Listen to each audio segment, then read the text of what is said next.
Dei ritirato, Edith Stecca al numero 3, Scudo dei Greppi, Easter Cav England AS, numero 7 Excalibur, 8 Eva King, 9 il Chapo Sam, 10 Henkel Spritz, 11 Ezra Mob. Tanto però la partenza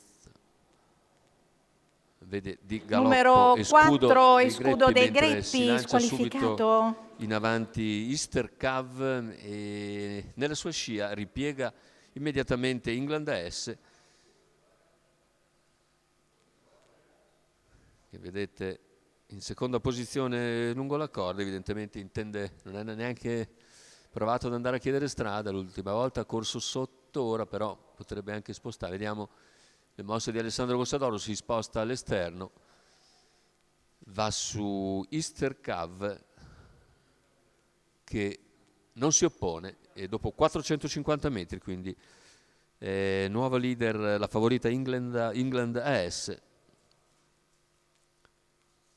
Cavalli che stanno per completare i primi 600, in terza posizione Excalibur, 600 iniziali in 49 e 6, si è andati decisamente piano per questa fase della gara. All'esterno invece si impegna Henkel Spritz che numero si trascina 8 Edith Eva Kay Stecca. squalificato. Squalifica per Eva Key intanto, mentre sono un po' arretrati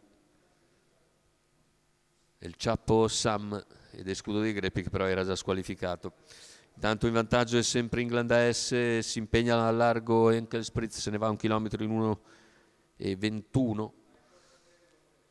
Lungo la corda c'è sempre Easter Cav e siamo a 500 dall'arrivo. Excalibur in quarta posizione di rincalzo, comincia ad allungare England AS, non si perde d'animo comunque per il momento Henkel Spritz, che rimane sempre a lato di Easter Cav lungo la corda, segue Excalibur, poi gli altri. Ora prova addirittura a spostare Easter Cav al completamento della piegata, guadagna una posizione all'interno Excalibur, retta d'arrivo con England AS che si presenta in vantaggio. England AS contro Easter Cav che ci prova. All'interno si lancia anche Excalibur, poi ancora Henkel Spritz, finale con England AS che vince bene. Il secondo posto è per Excalibur, mentre per il terzo probabilmente è ancora Easter Cav che contiene il ritorno di Henkel Spritz. 1:19 il ragguaglio conclusivo. La vittoria per Alessandro Gocciadoro. England AS che raddoppia così il successo ottenuto in apertura con Exploit. England AS per conto della scuderia Incolinks.